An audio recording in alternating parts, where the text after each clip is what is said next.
Ladies and gentlemen, this year's reg reform bill was, of course, vetoed by Governor Cooper, saying, "This bill is a hodgepodge of bad provisions that will result in dirtier water, discriminatory permitting, and threats to North Carolina's environment. It also undoes a significant policy that promotes fairness in state contracting for historically underserved businesses, blocking efforts that encourage diverse suppliers for state purchases." Therefore, he vetoes the bill. Friends, we see across this country a rather short-sighted push to deregulate in what seems to me to be a pretty wanton and thoughtless manner.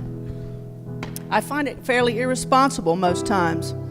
This bill does many things, but to me, the worst ones are the endangering of our already fragile natural environment by weakening our stormwater laws and the abandonment of the very simple requirement for vendors contracting with the state of North Carolina to use their best efforts, not to actually do it, mind you, but just to use their best efforts to involve other small businesses who might need a hand up.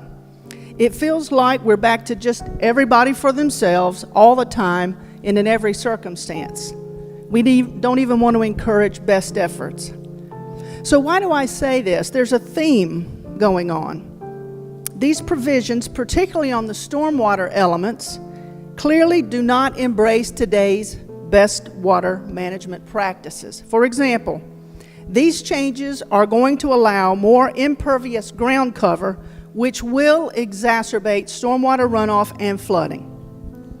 For example, when HB 600 goes into effect, a developer will no longer have to include any impervious improvements made by DOT as they calculate their permitting calculations.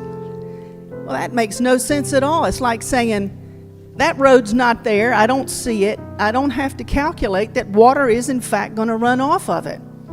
It's like you just snap your fingers and pretend it's not there because you want presumably more paved area. So these changes are going to go into existing law even further by allowing certain permittees to forum shop for the rules they want to abide by. That's a heck of a deal. You just get to choose which ones you want to live by. And even when old projects are redeveloped, and this strikes a chord with me, and if you'll think about it, you know, I bet every one of you has some old, historical, really ugly strip mall in your district. We do.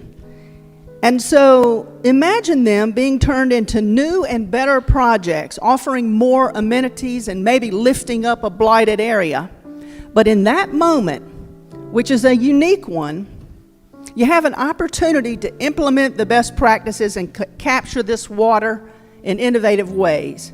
But the bill says, you know what, Mr. Developer, even though the water is rushing off of your parking lot and flooding our common streets every time it rains, that's okay.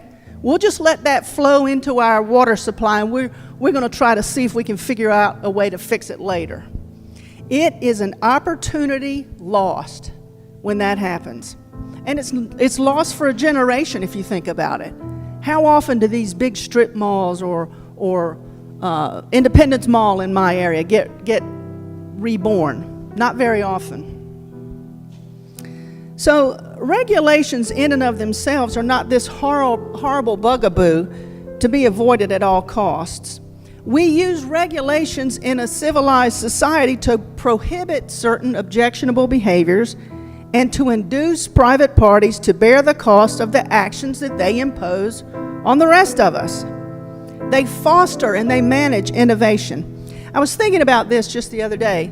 Think about the huge debate that's going on right now about artificial intelligence and how we are going to seek to manage that to make sure that we are not damaged beyond control by it. Take a moment to think about wind energy. We are threading that regulatory needle right now for the benefit of all North Carolina. Wind energy is going to power millions of North Carolina homes. Think about seat belts. Think about food sanitation. Think about controlling Wall Street so we can all invest with confidence. Not so long ago, your money was not guaranteed to be there next week if you invested in Wall Street. Certain guidelines have been put in place that allow our economy to thrive, and they are good ones. So I would just leave you with this admonishment. For any of you in here who are sort of romanticizing this unrealistic, unregulated society, just remember this: you've never lived in one. And it might not be as sexy as you think it is.